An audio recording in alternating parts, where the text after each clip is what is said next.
Beberapa nama selebgram dan artis terlibat dalam produksi film dewasa oleh rumah produksi yang ada di Jakarta Selatan.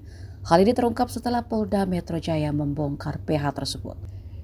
Direktur Reserse Kriminal Khusus Polda Metro Jaya Kombes Pol Ade Safri Simanjuntak menjelaskan, usai menggerebek rumah produksi film dewasa, Polda langsung menetapkan 5 tersangka dan akan memanggil selebgram bernama Siskay dan Firly Virginia.